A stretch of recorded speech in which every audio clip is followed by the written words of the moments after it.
Today I'm going to show you how to create a person using Action Network in N8n. If you work with campaigns, automation, or donor management, this is a simple way to add a person directly into your Action Network workflow without doing everything manually.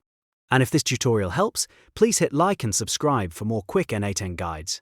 Alright, let's jump right in. First, open the workflow you want to work on inside N8n.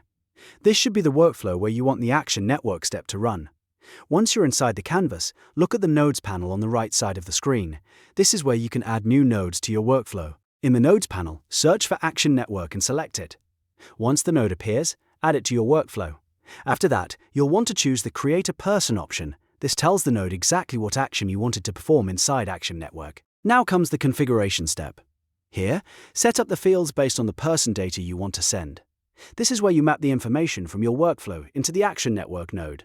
Make sure the values are filled in correctly, so the person record is created the way you want it. Take a moment to review everything before you run the workflow. Double-check that the node is connected properly and that the configuration matches your data structure.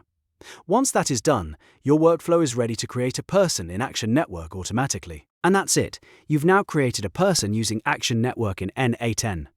If this was helpful, don't forget to like the video, subscribe to the channel and turn on notifications for more simple workflow tutorials just like this one.